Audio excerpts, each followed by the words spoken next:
Good morning and welcome to Dystonia Me. I'm Jordan. This is Saturday. I had my surgery Thursday, August 18th. Today I'm feeling well enough to record this video. I'm guessing that you're wondering why I had to get a replacement neurostimulator a year and a half after the first. As you can see in this image, the Percept PC implanted pulse generator, or IPG, has a pulse width range of 20 to 450 microseconds. This range is the time frame that the batches of stimulation are released from the IPG. Here's a simplified diagram to show pulse width modulation.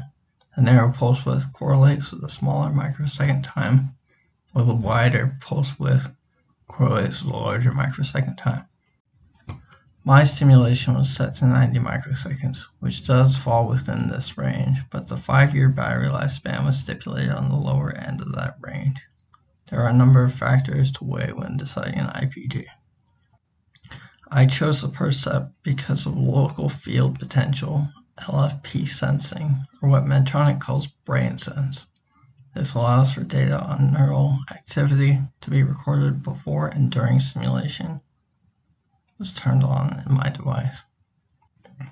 I thought that I would have around 5 years of this LFP sense tech, but when I was doing the neuroprogramming, my pulse width had been set to 90 microseconds for me to receive the most benefit.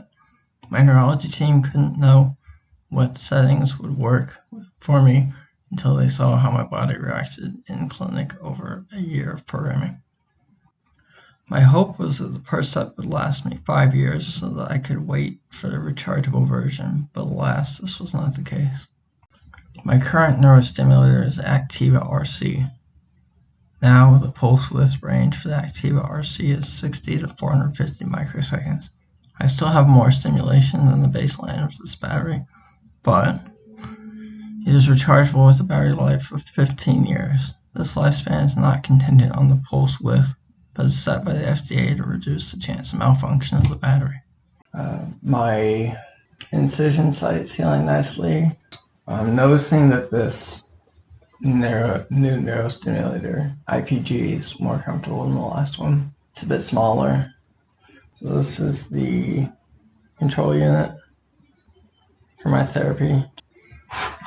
This is my Bluetooth connectivity device, so I can check to see if my battery's charged.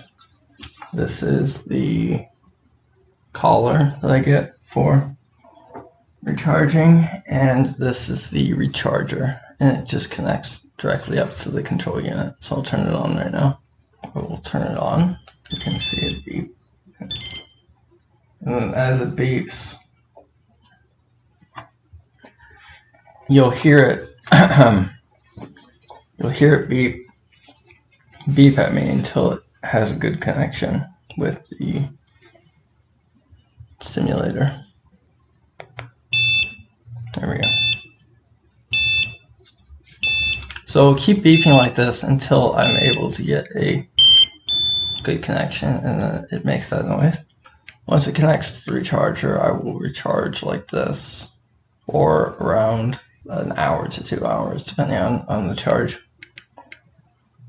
So here it is, and it says, included in this video will be a link to the Frontiers in Neuroscience research article, and included in the image are a number of other factors to look at and to discuss with your neurologist and neurosurgeon about which battery pack should work well with you.